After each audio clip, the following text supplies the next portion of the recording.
The following is a presentation of the Sovryn Tech podcast feed.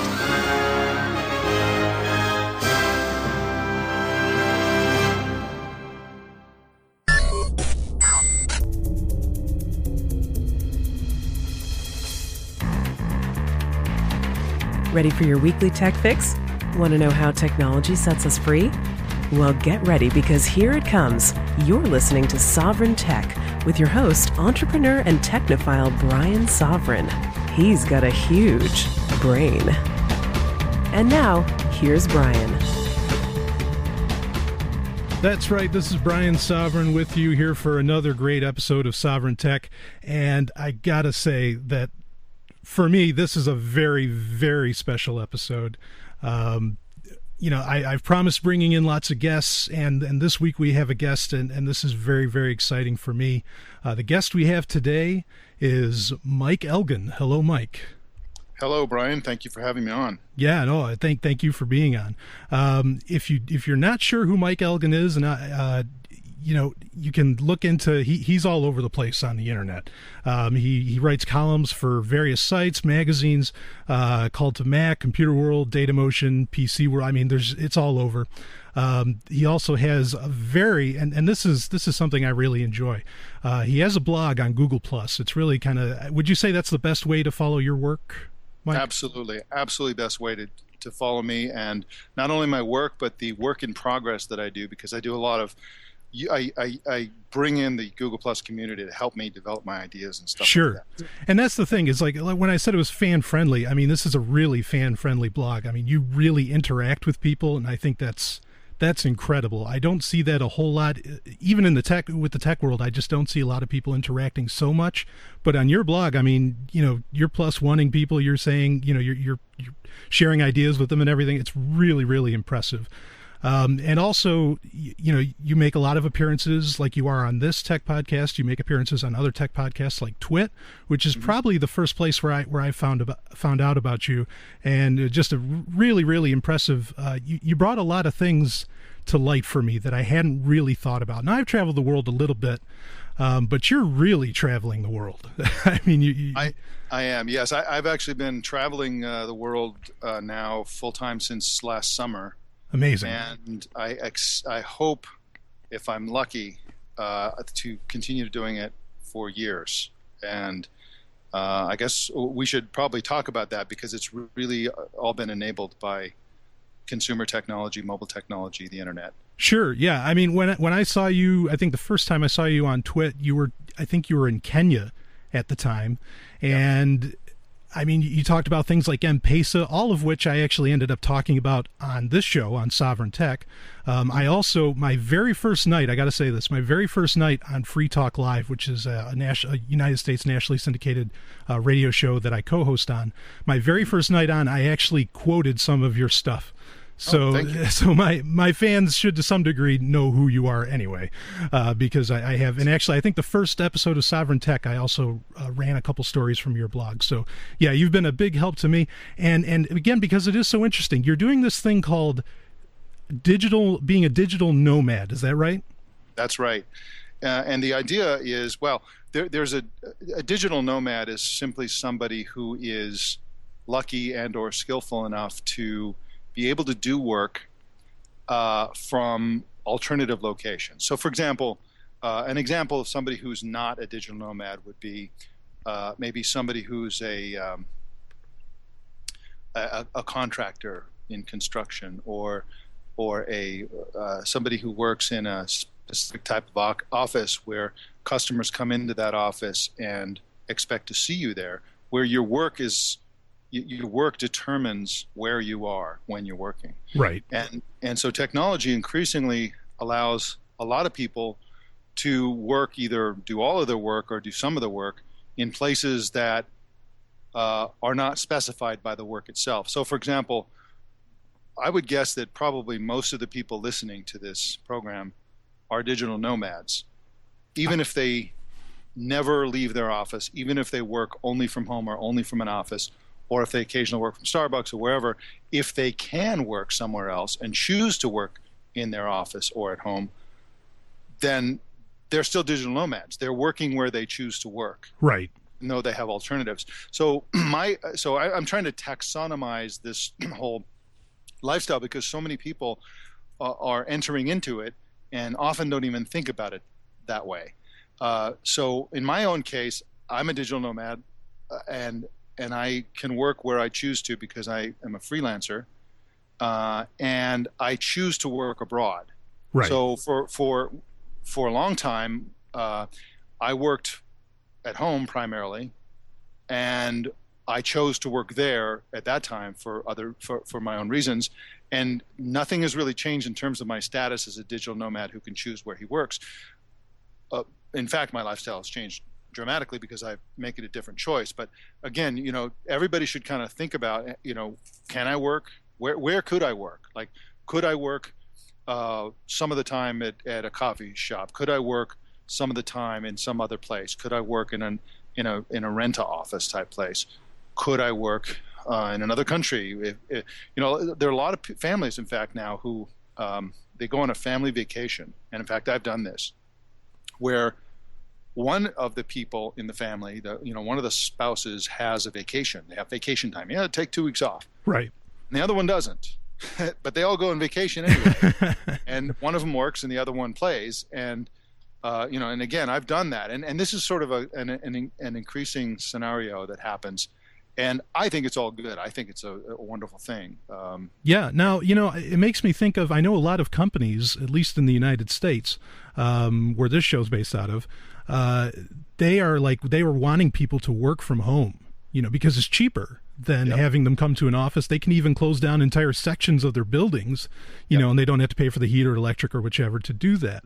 Yeah. And something else interesting real quick is in fact, I think it was a picture just the other day on your blog where it showed you, I think you're in a restaurant or something, I'm guessing in Barcelona where you are now. And all you had was your phone, I think it was your iPhone, and you had a little keyboard. And you said this was your office for the day. And I thought that was absolutely fantastic. And I mean, how often do you do that where it's just like, a phone and the keyboard? Well, usually it's an iPad and a keyboard. Okay. Sometimes it's a phone and a keyboard. And I do that. So I kind of do this thing, and I love the winter now because my jacket is like a backpack. And I actually have a full-size keyboard in one pocket. I would never get away with this in the summer if I'm just wearing lighter clothes or whatever, but I actually have to have a, some kind of little backpack or something like that. But, in Barcelona here, I walk around with a keyboard and I have a fold-up reading glasses in my pocket, and I have my earbuds, my Apple earbuds in the pocket. I have my phone in a pocket, and I may or may not decide to work. Maybe my wife discovers something she wants to spend some quality time checking out.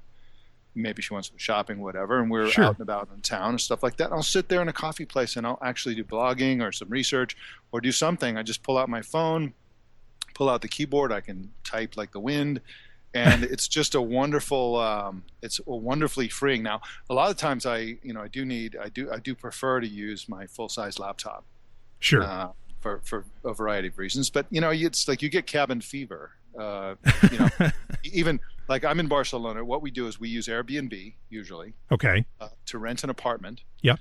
And we try to stay in each place for as long as we can, up to 3 months or so, because it gets expensive. You're traveling around because we're not tourists. We're visitors, and we like to consider ourselves temporary locals everywhere we go. Yeah. We're not tourists. We actually, I work a lot. Like I work, 12 hours a day or something like that. Right. And so it can be actually kind of a grind to sit in some little apartment all day, every day for several days in a row. So I want to go out. I want to go, I'm not, I do take a couple of days off. We do go see the sights, go see the, do a little bit of tourism. Yeah. But it's also nice to do an intermediate thing where you're working, but you're like in a cool place. Like in Barcelona, there are lots of cool places, a lot of cool coffee places and stuff where I can sit there and work. And when I look up from my work, I'm in Barcelona, it's like. Yeah. You kind of get surrounded by some inspiration, I imagine, too. Absolutely. Yeah, definitely. Amazing. Yeah, and I mean, I've heard people, kind of doing somewhat similar to, they actually call themselves permanent tourists, but I like the way you phrase it a lot better, temporary local. Yeah. I think that's pretty cool because that makes you part of what's there. Absolutely. This is the third time we've been to Barcelona. Okay. My wife came, and I came here on our honeymoon in the 80s, actually. And then we came here again with our kids years later, and now we're here. And the experience of being here this time is completely different. It's like a totally different place because we're not staying in a hotel. We're eating in a lot of restaurants, but normally we don't. We usually cook or shop locally, find out where the stores are. We have neighbors, who we've got, we recognize in the hallway. So you become, it's a very different thing and a much more gratifying thing to actually live in a place you really get to know it. So one of the things I like to tell people, because whenever, social media is funny because you always try to show the cool stuff that you do. Yeah. You don't show, nobody posts a video of them doing the dishes or, all the stuff that we all do, all the, drudgery. But if you go out and have some fun, you go to a cool place, you see something awesome, you take a picture, you post it, and it looks like you're having a different lifestyle than you really are. Yeah, It looks much better than the one you really have. And so oftentimes people feel a little weird about all the stuff that I post. Because, I've been to Greece, we, see all the sites in Greece, and we went to Turkey, and it was spectacular, and then we went to Africa, and went on safaris, and, it sounds like I'm like some kind of jet-setting playboy philanthropist, billionaire. You're like Ric Flair person. running around, sure. Yeah, and I've been accused many times of being extremely wealthy. I've been accused of much, much worse things than that. But that's one that's come up a lot now. And what people need to understand is that it's way cheaper to live abroad as a digital nomad than it is to live in most places in the U.S. Sure. And in fact, our cost of living has gone down enormously. And this just takes a little explanation because people don't really get the economics of this. Yeah, I mean, that's something I wanted to ask is, I think it's great, the whole idea of a digital nomadism, and accurately, I mean, I do it to some small degree. Like when I'm traveling, all I take with me is a phone and a keyboard, similar to what, you had displayed at one point. But like why travel the world? Like why not be, I mean, you're from the United States. Why are you heading out of the United States? Well, there's a concept that I like to call the happiness loophole. Okay. Which is that when you are living in wherever it is you call home, whether it's U.S. or somewhere else, sure, and you live in the same house and you live in the same neighborhood and you have the same radius so that you can reasonably go in a certain amount of time, and what's enjoyable is novelty. So you want to do something different. It's Friday night, let's go do something different. Let's go to a movie and see a movie we haven't seen before. It's novel. Right on. $12 a ticket, there's popcorn, you maybe gonna have dinner, let's try another restaurant, it's like, and so novelty, when you live a non-nomadic life, novelty is expensive. You almost always have to pay for anything that's going to be new to you. Mm-hmm. And so, that's why you go on vacations and trips and stuff like that. You want to see something new, you want to go somewhere else. And so when you're a digital nomad, novelty is usually free. So for example, I love Barcelona. I would never want to live here. Like I would never want to live in Barcelona. Yeah. Nothing wrong with Barcelona. I mean, I wouldn't hate to live in Barcelona, mm-hmm. but it's a fantastic place to visit. It's new. Everything is new. The architecture's new. The food's new. The people are new. The language is new. The scenery is new. There's so much to discover. And most of that is just walking around, look at the new stuff, and it doesn't cost a penny. And so there's a happiness loophole there where if you're moving every few months, you're constantly in a state of being exposed to novelty, and that makes you happy. Right. And it's really that, this is what people crave when they feel that like they're being ground down by their lives and their jobs and their commute and all that stuff. It's the same thing every day. They don't mind the new stuff. They just don't like the same old stuff. And, let's remodel the kitchen. That'll be new, that'll be $20,000, but yeah. That'll be new. And so, it's very, very expensive. So that's part of it. So let me go through that. Let me just give your listeners a sort of an idea about why it's so inexpensive to live abroad. Please. And why people think that I must be rich in order to be able to do this.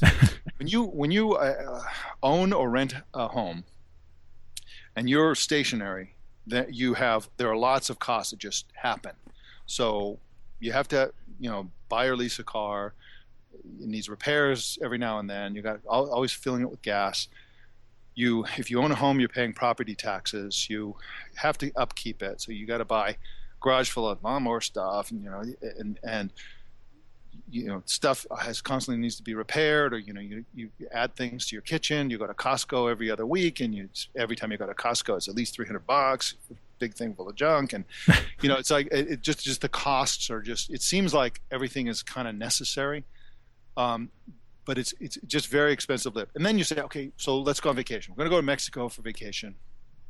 So you go to Mexico for a couple of weeks. You go to Cancun. So you go to a hotel. The hotel is $160 a night, or it's $100 a night, or whatever it is. Mm-hmm. You're paying for shelter. You're not only paying more on a nightly basis than you're paying for your home, back home, but you're still also paying for your home. So you're paying shelter in 2 locations while you're on vacation. Right. Okay, so it's more than double for housing. And then you go, and it's like you don't live there, so it's like, well, you have to go. Every meal is room service or a restaurant or something. Even if you go to a cheap little place, find some little taco joint in Cancun, it's going to be, it's going to be way more expensive than buying food at the grocery store and making it yourself. So you still got a fridge full of food. You have ketchup and mustard and all the spices and all the stuff you've already paid for. Now you're in another place, and you're, in addition to what you've already purchased in terms of food, you're buying more food. Everything is elevated. In order to get there and get back, you bought airfare. If you can get, if it's 2 people, you'd be lucky to, if you can, $600 per person round trip. That's a really good price. Maybe you have a couple of kids. It's like, by the time you're done with that vacation, oh my God, that was expensive. We thought it was going to cost X. It cost X times 2. And it was all additional cost, all of it. And so when you hear about somebody who's traveling full time, you think, oh my God, how do they do that? It's like 2 weeks almost killed me, financially. So now look at the digital nomad lifestyle. We got rid of as much stuff as we could do, which was hard to do, actually. It's very difficult to go through and get rid of your stuff. Put the stuff we couldn't get rid of into storage. We used to own our home. Then we decided to go digital nomad. So we rented a very small place. And then my wife got this great job. So it was delayed for 3 years, et cetera. It's a long story. But sure. The point is we had an apartment for the last few years. So we, got, no more apartment. So now we're in a situation where it's not duplicate shelter. It's not duplicate food. It's just the shelter and the food we pay for is all that we pay for. Yeah, I think, that's a really great point. In fact, people I know, like I mentioned earlier, like these people that are like permanent tourists, they're still paying rent and all that stuff. Yes. And this is, honestly, this is a bit of stroke of genius here. Yeah, and I'm not finished. So yeah, check keep this going. out. So when we had an apartment, we had a pretty nondescript, okay apartment in Silicon Valley. Silicon Valley is a really expensive place to live. So a lot of this doesn't apply to people who don't live in exaggeratedly inflated housing markets and stuff. But we had an apartment. So what do you need in an apartment? Well, when you move into an apartment, you need certain types of furniture. You buy all that stuff. You need some kind of internet thing. So we did the typical thing where, the cable company, they give us a cable package with came with the phone and the internet stuff. We didn't want the phone, but it was part of the package. And right. So we're paying this, I don't know what it was. It was like, $100 and something a month or something like that. Paid for utilities, you pay for water, you pay for this, you pay for that. And it's like, and then when we go to Airbnb and get an apartment, let's say we find an apartment, they usually have a monthly rate, the daily and weekly and monthly rates typically. And it's a buyer's market. You go there and there's dozens in most major cities. There's lots and lots of choice. Mm-hmm. And you go and you do these little check boxes. It's like, I need this, I need Wi-Fi, I need this, that, and the other thing. So we don't pay for the Wi-Fi. We don't pay for the TV. We don't pay for utilities. we pay the rent that we agree to. Right. We get in, and like the place we're staying in now is the most expensive we've stayed in this whole trip so far. And Greece was the least expensive. And, the kitchen is stocked with pots, pans, dishes. They even come with spices. They even stock the refrigerator with jam and like all this kind of stuff. It's like really nice, really nice. And it's plug and play. These apartments are always plug and play, ready to go. They give you the sheets, the blankets, the bed, everything. And this is all through Airbnb, right? Airbnb. Amazing. And so, so the price you pay for rent, you're done. You don't pay anything else for your housing. No utilities, no internet, no nothing, none of the rest. So even if the monthly rate for what we get abroad is identical to the monthly rate we would pay in the United States, it's still way cheaper because we're done paying for stuff. Yeah. Okay, and it's got to be a lot less of a headache too. I mean, no stress there. Right. So that's another thing. The other thing is that there's a lot of stuff that's really expensive in the U.S. It's very cheap in different countries. And vice versa. Every place you go, we've learned there are things that are crazy cheap and other things that are crazy expensive. So let me give you one example from 2 recent countries. When we were in Kenya, we're not huge drinkers, but we like to drink wine. And so all the wine there is imported. There's some Kenyan wine, but it's all pretty expensive. And, a cheap bottle of wine in Nairobi is going to be $15, $20. Right. Cheap. That's the cheap bottle of wine. Wow. Okay. But you want, to make some Mexican food or something, which, by the way, Nairobi has great Mexican food. Nobody knows this. Who would have thought that? But they're really big into avocados. Now, avocados, it's a Central American fruit, but you can buy a gigantic avocado in Nairobi for like 10 cents. It's crazy. Wow. Cheap. Something like that. So it's an expensive food that's very inexpensive. For some reason, Nairobi wine is very expensive. So you go to Barcelona, and the avocados are massively expensive. A tiny avocado costs, $2 or $3. Right. And you can get a bottle of wine. They have these wine stores where they have these big barrels with spigots, and you can get a bottle of wine for less than €2. So a tiny avocado is actually less expensive in Barcelona than a reasonably good bottle. No, it's not a high quality wine, but it's not bad. Like all the wine in Spain, like even the mediocre wine is pretty good. Sure. By American standards. I mean, their wine situation is really cool. So when you go to different countries, you buy the things that are super cheap and save a fortune on stuff. When we were in Greece, the olive oil and feta cheese were just dirt cheap. I mean, it had to be a steal there. Yeah. Yeah, it's super high quality. And so we were living on this stuff. And our food costs were very low because of it. So anyway, there's all kinds of things like that you can do that just make it very, very inexpensive. And you never hear people talking about this. Right. And the key is to get rid of your housing at home and just go completely nomadic. I think that is absolutely amazing. I mean, Sovryn Tech, it's a show about science, technology, and how it sets you free, and this is definitely setting you free. I mean, that's incredible. I'm in awe at how inexpensive, it all seems to be, clearly. That is wild. Really, really wild. And you're listening to Sovryn Tech with our special guest, Mike Elgan. This is Brian Sovryn.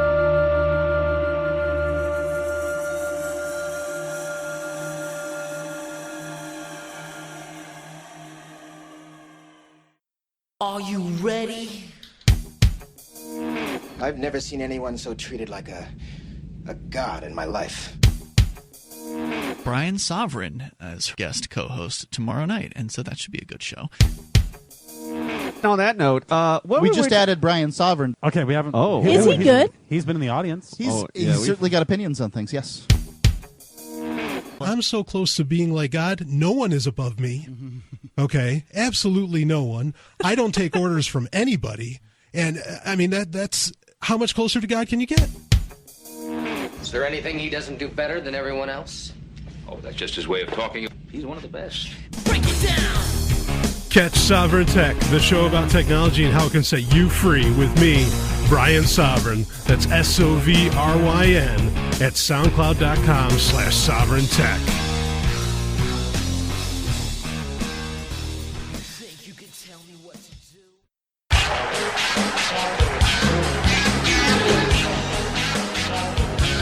You are listening to Sovryn Tech. We are joined graciously by Mike Elgan.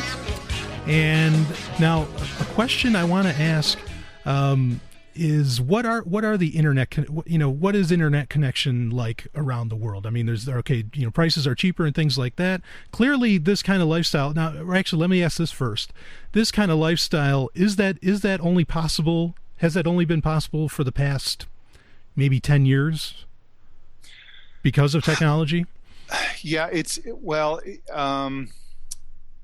yeah, I mean, pretty much. I've been doing smaller digital nomad trips for a while. I guess the first one was 2006. Okay. And my wife and my kids and I went to Central America, and we went to these different Mayan ruins. So this isn't a place where the development of internet technology is probably average on a global. They're not super advanced. They're not super behind. It's pretty average. And we pretty much got away with it. I had to do a lot of hoofing it around town looking for Wi-Fi, and it's all with Wi-Fi. Back then, there wasn't a reasonable option to do mobile broadband in that area. Right. And so, but a lot of the Wi-Fi networks, because it was kind of a new thing, were just open and unpassword protected. So I would just, I would just go to a cafe that was next door to a hotel, and I'd get onto the hotel's Wi-Fi, and it was just open. It's no big deal. And in that case, by the way, I didn't tell my editors that I was traveling abroad. I wanted to see if they could tell, if they could notice anything different, and they couldn't. So we were gone 5 or 6 weeks, I think. Mm-hmm. So that was one point of reference. And then in 2008, we went to Greece for about 4 months. That was more challenging because in Greece, they're kind of stingy about Wi-Fi. They still are. They kind of want you to buy something. Oh, okay. and it's kind of expensive. And so we were staying with relatives back then, and we were in this kind of neighborhood where a little bit away from the city center. And our cousins had Wi-Fi in their house, which was okay. And then I would go to this thing called a Flow Cafe, which is kind of like Greece's Starbucks. Okay. And the problem with that was not only was the exchange rate horrible, and I just got killed with the exchange rate. A cup of coffee was like $5 or something like that. Oh wow! And I'd want to be sitting there for 6, 7, 8 hours at a time, and they were fine with me sitting there, but I kind of felt obligated to buy things. It was pretty expensive. But the other problem is that they smoke like chimneys there. In 2008. And they have laws now against smoking, and everybody ignores those laws. Right. But Greek people sit in cafes smoking cigarettes for hours and hours and hours, and it's just you can't breathe. And after a while, I was like getting a nicotine headaches and stuff like that. Oh yeah. So that was actually pretty challenging. But nowadays, it's much, and it depends on where you are. I was surprised that in Nairobi it was actually pretty easy. Nairobi has they're just getting into smartphones now. Mm-hmm. With Huawei is making a big push, and Samsung is also trying to penetrate that market with smartphones. But you go to any nice restaurant, any nice coffee place, and they're going to have free Wi-Fi. They just give you the password, and it's like no big deal. And so you're not using like 3G anywhere. I mean, you're just going totally Wi-Fi. I mean, 3G is really not even out there in a lot of these places, right? I carry an iPhone that I only use on Wi-Fi, and then my wife and I share a Nexus, Google Nexus, which about half the time we'll throw we'll get a local data connection just when we make calls and just for emergency stuff. But it's really a problematic thing to get mobile broadband locally because it can be very expensive. It can be very challenging. You have all these funky rules. For example, here in Spain, a lot of times they want you to choose whether you get voice or data. Right. And it's like, well, I kind of like to have both. And then the data's capped at 100 megs, and it's like that scares me because, I don't know. You can go to Google Plus, and I don't know if I download the What's Hot list, is that going to have 100 megs of pictures right there? Oh, yeah. I don't even know. I mean, it's like there's no way to really monitor that, and so it's just really a pain in the neck. What I really would like is to be able to get unlimited mobile broadband wherever I go, and then not have to worry about it. But that's not easy to find anymore. No, right. I mean, and I imagine even in a lot of areas, that's probably something that's still working coming down the line. I mean, I know something like a lot of international phones have like multiple SIM slots. Yeah. Because there isn't like this standardization like there are in some other countries. But yeah, well, that's interesting. I was curious. That was definitely one of the big questions I was wondering about, is that how exactly were you working this? But I mean, connecting to the Wi-Fi and in various coffee shops and restaurants, things like that makes total sense.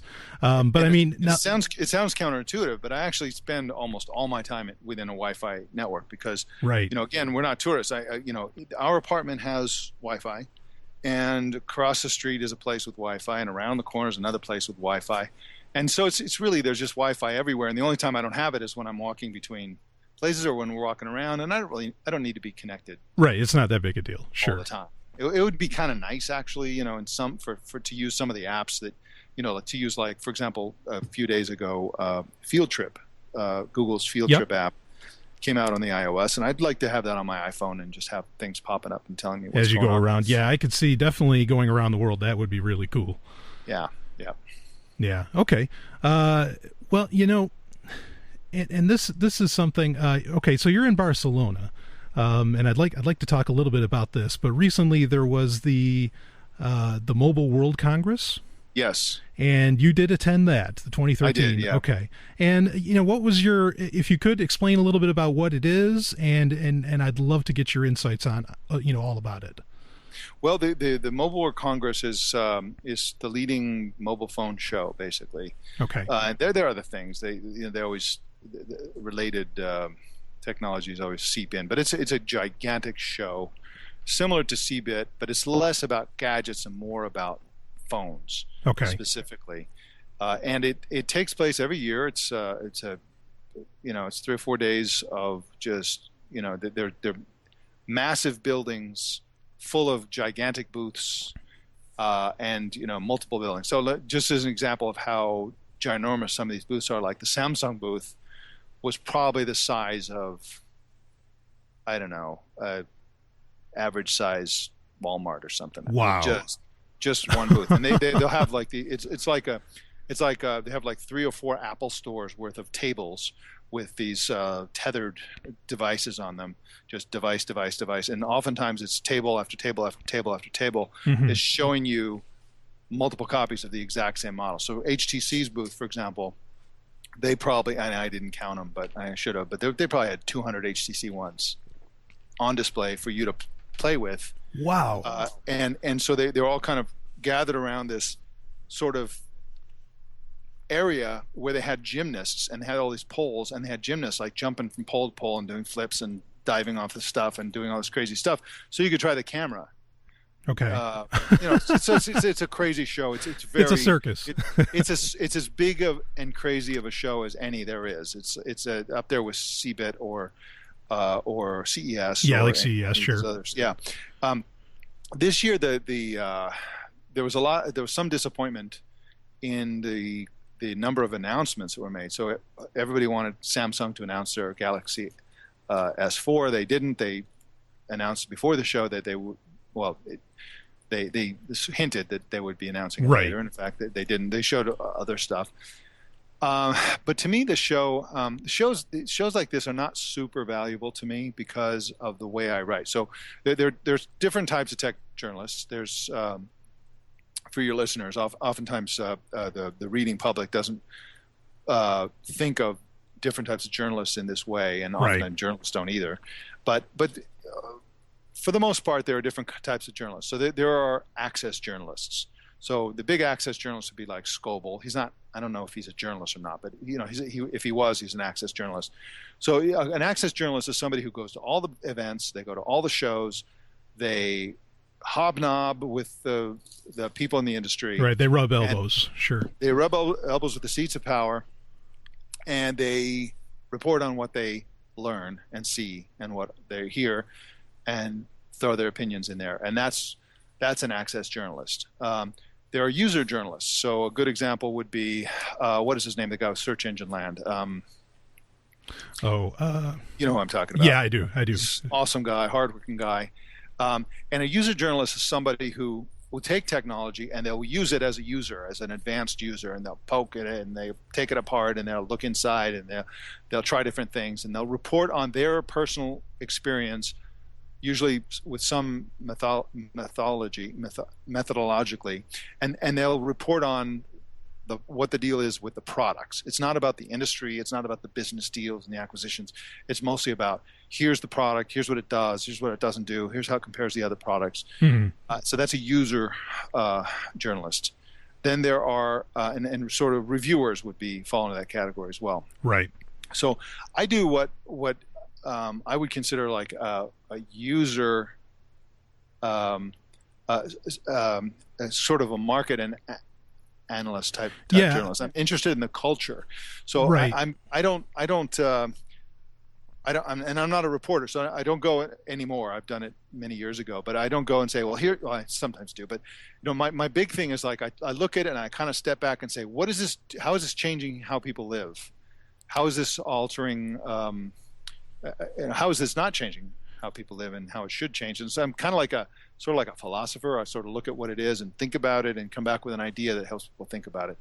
And so when I go to a show like this, it's not super useful, because if they're announcing some big thing and, Huawei has some big announcement and they announce the world's fastest smartphone, well, 300 people are going to report that story. They're going to get all the facts out there. I don't need to be there and be the, yet another person reporting the same short list of facts. Right. It doesn't do me any good to spend an hour at this launch.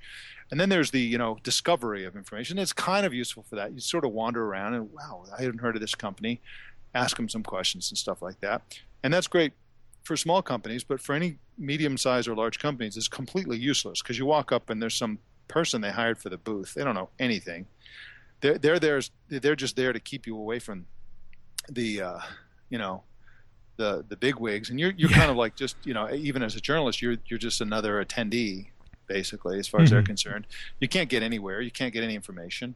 You guys announcing anything? No, we're not announcing anything. What are you showing? Well, we're showing our blah blah blah solution. Blah. It's so boring, and it's such a waste of time, because you have to spend a day of slogging through these halls to find one little piece of nugget you can use. So, I kind of go. I don't go to these shows very often. I went to this one just because I'd never been. Sure.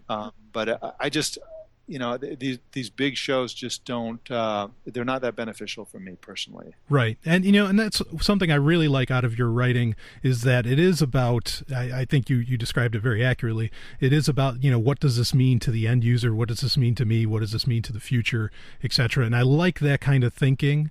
And I like that kind of writing. And so, so you didn't. What did you walk away with as far as from Mobile World Congress? What does this mean to to everybody, to users?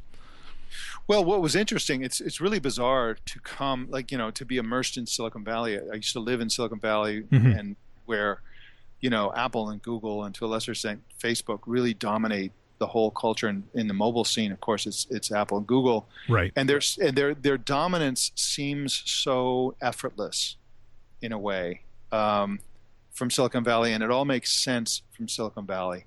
And then you come to Europe, and neither Google nor Apple had any significant presence. Apple was here with some meeting rooms. I'm sure there were Apple employees walking around anonymously with their badges turned around, just scoping stuff out. Right. But neither one of them had any booth. Like last year, Google had an enormous booth. This year, nothing. And so the show was really about everybody except Apple and Google. And it's kind of shocking. You see so many companies working so hard and trying so hard and spending so much money to try to make a dent in the mobile industry. And just as a recap for people who for context,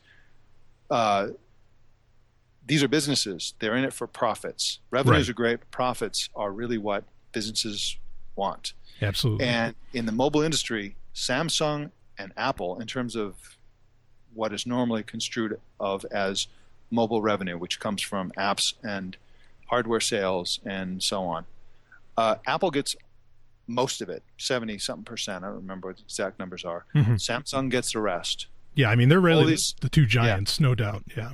And all these other companies, in other words, every company at Mobile World Congress gets zero. Right. I mean, it's really shocking. And then you have Google, which I'm exaggerating by saying it's zero. There are a few companies that make a little bit of net income, but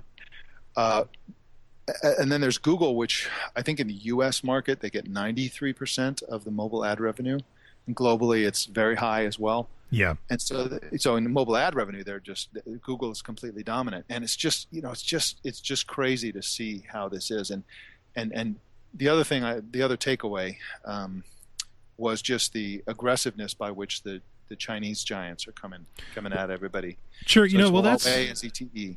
Right. I mean, now that's kind of a big thing, is that, because Apple's trying to get into these markets, I think, right? Like China and things like that. And you said they weren't really, I mean, there's a few guys, but they weren't really present. Now, is that due to a lot of these other countries that the Mobile World Congress would appeal to, that they don't have the same kind of patent laws and copyright and all that stuff? Is that the edge? Well, I think the edge, they have two major edges, which are specifically talking about the Chinese. The Chinese companies that I think are most relevant are Lenovo, which is a PC company, and they're really aggressive in smartphones now. So there's Huawei and there's ZTE. There's also another company called Coolpad and a few others. Mm-hmm. There are literally more than 200 companies in China making smartphones. Wow. It's pretty incredible, but they have multiple advantages. One of them is that they have they're Chinese companies, so they have access to the manufacturing prowess of China in a way that doesn't necessarily have to go through a contract company like Foxconn. And Foxconn is a Taiwanese company functioning in China, and they have to get profit. And they also have to deal with all, they're in the spotlight with all kinds of regulations and stuff like that, whereas a ZTE or a Huawei may not necessarily do that. The other thing is that both ZTE and Huawei are subsidized to a certain extent by the Chinese government. Yes. So they actually have, so while a company like Foxconn, and even more so companies like Apple and others, there are some subtle roadblocks put in their way by the Chinese government. The Huaweis and the ZTEs are kind of like the opposite. They just get free reign. They get lots of bennies, and so it's easier for them to do business. The second advantage is that they, if you can make it big in China, then you're gonna have hundreds of millions of users. Oh, sure. and that's a good platform. And so what these companies are all doing is they're doing what Samsung did. So what they do is they find a market, starting with China, and they think, well, how can we give the low end people what the high end, a version of what the high end people have. So a few years ago, the fancy pants, a wealthy Shanghai Chinese middle class or upper middle class person would have a really nice Samsung phone or iPhone or whatever. And so the Huawei's would come along and say, how can we get something that's a lot like those phones to sell it for $90? Right. Use Android and would figure it out, and so they start just dropping these things from helicopters over the cities and just get everybody on the low end using these devices, and then they have all this market share, and then they may have some custom application, and because they have so many users, they might get some people writing for that, and so they sort of bootstrap it from the bottom up. Okay. And then they take that and they go to Africa and they do the same thing. You see, something like half of the smartphone users in Kenya use Huawei phones. You go to the United States and you say, what's a Huawei? And people say, I've never heard that. Sure, they look at you like you're alien. Yeah. you go to Nairobi and it's like, oh, that's the phone. That's the phone. That's the awesome phone that like my cousin has and my friend has, and and so and then they bootstrap that, and so they kind of sneak up on you. So the people like you and me who cover technology with like the bleeding edge, right? We obsessed with Apple, Google, and all these big companies and stuff like that. And then when all of a sudden you're reading some report and you see the global unit share numbers of these companies, you're like, my God, Huawei has hundreds of millions of customers. You know, it's shocking to know, for example, that Apple is the number 6 handset vendor in China. Number 6. CoolPad is bigger than Apple. That is amazing. It's shocking, and these guys, and so they're really gunning for the whole world. They all want to be Samsung, right? And Samsung wants to be Apple. So Samsung's trying to do this thing where they don't want to. They can't compete as a hardware vendor against these Chinese companies in the future, and they know they can't. So they want to become like Apple. They want to go for the high end. They want to sell the apps. They want to sell the the ecosystem. They want services. They want cloud services, and they want to even control the operating system. So they have one called Tizen that they're working on that they hope that for a lot of handsets will replace Android. Right. And so it's really a fluid market. And you saw this. I mean, if you didn't know what the market looked like in real life, you went to the Mobile World Congress as an innocent, starting from scratch, you think, okay, the big companies in this industry are Samsung and Huawei. They're the only ones because they had massive booths. And I went to this Huawei thing, and I'm like, oh, I'm gonna spend a couple hours checking out the Huawei booth. I went there, and they had like bouncers at the door that turned me away. Bouncers.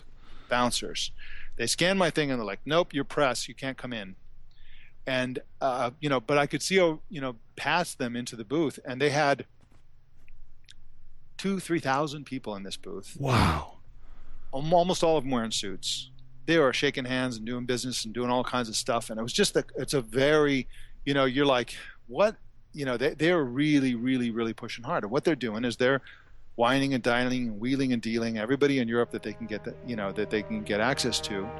And, they're really being aggressive. And so it's really fascinating to see.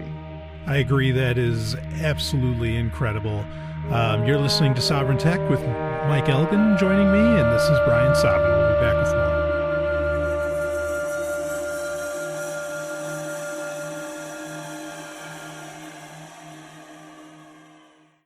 What does freedom mean? Tune in to LRN.FM to find out. LRN.FM is the Liberty Radio Network, a collection of live talk radio and podcasts, all coming from a principled pro-liberty perspective. LRN.FM show hosts aren't left, right, or conspiracy kooks. You can tune in 24/7 to LRN.FM via your phone, computer, satellite, and more. Listen free anytime at LRN.FM. That's LRN.FM.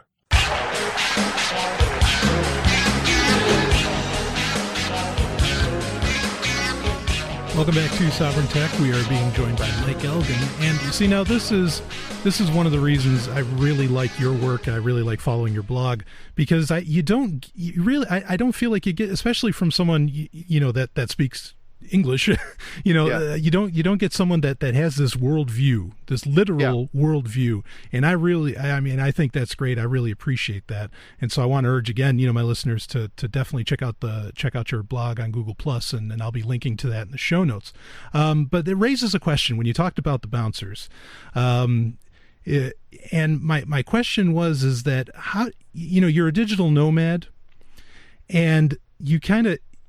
Obviously you're going from country to country.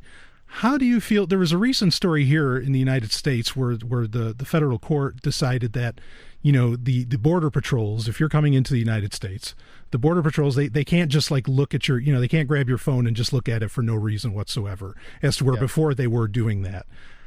How do you run into those kind of privacy issues around the world, I wonder? Well, It absolutely depends on where you go. I mean, and that depends on what their history is. So if you go to the Middle East, if you go into Israel, and my son did this. He's somewhat of a digital nomad, or was until he got a new job recently. There's all kinds of crazy stuff that is involved in traveling. If, for example, if you go from an Arabic-speaking Muslim country to Israel, you're going to be interrogated in some room somewhere, and as my son was, and it's just the fact that you came from Egypt, the fact that he came from Egypt was a source of suspicion. So that alone, it's not even that alone, right? Okay, and gotcha. they want to check out your stuff. They and these guys know what they're looking for. Right. The Israeli security guys, they live and die by their knowledge and their lack of gullibility. They don't just have TSA flunkies just waving people through and just kind of just going through the motions. They really check and look. Yeah, they're serious. Very serious. And likewise, if you come from Israel and go to some countries, they don't even want you in the country because you were in Israel. So right. There's all kinds of weirdness like that. There was but for the most part, most countries are far less freaked out about security than the U.S. So it was trivial coming in to Spain. You know, we have a lot of stopovers. We went through Turkey the first time when we were on our way to Greece. So it's really been not a big deal. At the end of the day, though, the thing that's interesting about the U.S. compared to other countries is that one by one countries step up their security, and they'll do different stuff. So there's a lot of countries where you don't have to take off your shoes ever. And that's interesting. Kind of policy. Yeah. It's pretty common to take your laptop out. It's pretty universal. But ultimately, if countries decide that that they want to have a policy where they can just grab your laptop and if you want to come in the country, we get to look through your laptop, they'll just go ahead and do that. And this is where you really see the magic of the Constitution. So the Constitution was enacted in an era when kind of reason prevailed over politics for this brief moment, and then it was enshrined in stone. And so this battle over unreasonable searches and seizures is going to continue, and ultimately the Constitution is going to prevail, and they're not going to, by law, be able to, no matter what anybody wants, go through your, 10 years from now, I'm pretty sure that it's just not something they're not going to be able to legally do under any circumstances, whereas in most of the world, they're just going to do it because they don't have a Constitution. Right. Like ours does, or one that was old as ours, or one that specified a protection from unreasonable searches without probable cause and all that stuff. Yeah, I mean, something I've considered, now I haven't traveled out of the country in a few years, and things have gotten significantly worse since the last time I have. And I even contemplated, I'll just get, a tablet and I'll wipe that thing when I get to the border. And then when I get, with a Nexus 10 or something, which can have multiple users, and then I can just log into the tablet when I get to my destination, and all my stuff will download back to it. I mean, that was the solution that I was coming to. I certainly hope countries back off of really invading people's privacy. I mean, and actually that federal court decision I thought was pretty interesting, because the guy said, it's you choose what papers you bring across the border, but you can't really go deleting a bunch of files off your laptop. These people can't just go, accessing that. So the right thoughts, I think, were there by and large. Yeah. So you feel, and I've heard this quite a bit, but I mean, so your feeling is that, in other countries, it's just, you just kind of go across and it's not as serious. Yeah, it's not a big deal. They certainly aren't concerned about digital files. Right. In the places where I've been, they might be concerned about weapons or drugs or something like that. Every country has its own. You go to some Muslim countries and they're concerned about different things, but hardly anybody's really super freaked out. At least, of course, we haven't been to a lot of different places. We haven't been to Iran, for example. Maybe they're going to be freaked out because they're pretty digitally savvy, but then the government is also very religiously repressive and focused. So who knows what they do when you come in? Right. That's an interesting point. Actually, you're the second person on this show that's made that statement. I've been there, and internet's good. It's a metropolitan place. When the news tells you, it's all backwater in Iran. You know what I mean? And it's not. Iran. I don't. When were you in Iran? It's been a few years now. So yeah. So Iran used to be very unusual in that they had this free and open internet thing with no censorship and they've been clamping down on that. So every month that goes by, Iran gets more like China or even worse, where it's. But a few years ago, it was wide open. And in terms of modernity, in terms of all that stuff, they are super modern. And the other thing that I think will surprise people, and I've only read this, I haven't been But you can probably verify this, is that Iranians are super friendly to Americans. There's no, it's not like you get the feeling from watching the U.S. media that you'd get everybody glaring at you and hostile or whatever. It's not like that at all. People are super friendly, right? Right. Yeah, absolutely. I agree. And in fact, that leads me, if I can, to another question. In that, I mean, I think the the mainstream media in the United States, they like to paint this brush that it's dangerous for Americans to go anywhere else in the world, Yeah. Like, oh, don't go there. They hate Americans or this and that. I mean, have you experienced anything like that? Myself, I really haven't. I haven't. I mean, everywhere I go, I've been struck by the gigantic gulf between the reality of every country I've been in and the sort of perception of being abroad that you get in the U.S. And that's partly through the media, partly for other reasons. But everywhere we go, people are super nice, friendly, intelligent, just interesting people, hardworking. We're especially blown away in Kenya. Kenya, when people think of Kenya, they think, they imagine starving people, like, eating this like white stuff out of a bowl and just this completely. You go to Kenya and it's just a hive of activity. Everybody's working. Mm-hmm. People are doing, a lot of it is very kind of low tech stuff.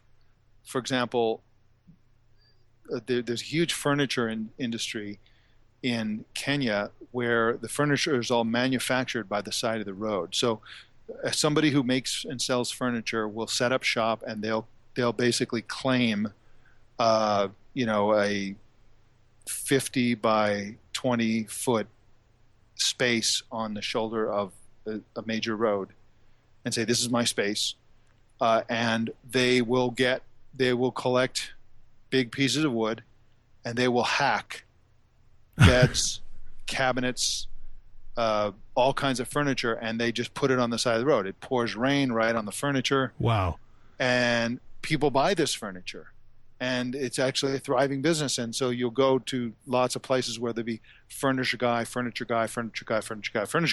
all in a row. But you're kind of in awe of it, really. I mean, here are people who their tools are chisels, hammer, screwdriver, and a couple of stuff like that. And from that, they've got a furniture outlet and in the middle of nowhere. And they do it. And you'd want this furniture. It's like, it's kind of rough in a cool kind of way, and they carve elephants on it and make it, they Kenya it up, if you will. Sure.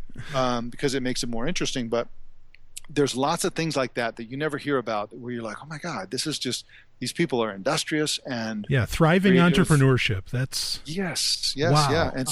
And so I don't personally know a whole lot about Kenya as a whole. I feel like I know Nairobi really well. Sure. And I certainly don't know a lot about Africa, because I've only been to Kenya. But Kenya kind of blew me away. They always have horror stories about carjacking, stuff like that, and violence. I never felt threatened. I never saw a crime committed by anyone. I just it's not to say that it doesn't exist, but the world is if anybody thinks that the world is a big, scary, dangerous place, that is mistaken. The world, by and large, is a wonderful, open, friendly, safe place. I love it. I totally agree. And I think maybe that's a great point to really end on. If you had, unless you had anything else you wanted to add, Mike. No, not really. I'd like to give a shout to my friends on Google Plus. Google Plus is another open, friendly, awesome place that's a hive of activity, and so that's another. We talked about how people don't understand within the tech bubble, the U.S. tech bubble that covers tech. you can miss a lot of stuff that's happening outside that bubble. Yeah. Same thing with Google Plus. There's a lot of people who think that Google Plus isn't super active, and that's because the elites who sort of like have everybody's attention about technology are off chasing the next thing, feed or whatever. Mm-hmm. But from a global perspective, Google Plus is a massive, growing, thriving ecosystem that is the social network that really matters. Go ahead. Eventually, everybody will wake up to it, even the Silicon Valley tech press. Yeah, I agree. Actually, last week on the show, I said, hey, everybody, let's jump on Google Plus, and let's see if we can really make something happen with this. And what I've noticed is that Facebook, everybody you know is kind of there, but like with Google Plus, like everybody around the world is there. And that's really a stark contrast. And I also find it interesting, Facebook recently redid their news feed, and I looked at it and I said, well, it's Google Plus. It looks just like it. Google Plus. Giant ads. Yeah, exactly. Which Google Plus won't do to you. I'm totally with you on that. I think Google Plus is definitely a thriving place, and it's something that could definitely get a lot more use, whether people realize it or not. So the other part of it that people need to know is that right now there's a plugin for Chrome that translates language, and so you can just say translate every foreign language in English. So it's all the comments from around the world, and all of a sudden it becomes English. Yeah. And I'm certain that functionality is the future of social networking. And so we're entering into a world where everybody speaks your language, no matter what language you speak. Right. And that is an amazing world. Yeah, I love it. I love the idea. We talked about borders a bit. And I love the idea of just borders kind of like, to my mind, to me, they're just kind of imaginary lines, and for people to really see, no, that person over there, 2,000, 3,000, 4,000 miles away is just another human being. And I think, Google specifically, like with their Translate app and Google Plus is showing definitely, that's how it is. We're all just human. So Awesome. Absolutely. Great. Well, Mike, I really, really appreciate you being on. Tremendous guest to have. Thank you so much. And again, we will, your Google Plus blog, we will be linking to that in the show notes. Is there an easy URL for that one? Yeah, go to Elgan, ELGAN.com, and that will redirect you to my Google Plus profile. Fantastic. That's great. Mike, again, thank you so much. It's been an absolute pleasure to have you on. Thank you, Brian. The pleasure was all mine, and I'm really happy to have been on your show. Thank you. Appreciate it. Thanks, Mike. And this has been Sovryn Tech. Hope you all enjoyed it. We will see you next week. This is Brian Sovryn. This has been Sovryn Tech. Visit us at sovryntech.com. That's SOVRYN Tech.com. There you can connect with us, see more of what you've heard on today's show, and catch our podcast feed. Sovryn Tech is open source. We encourage you to share. Later, nerds.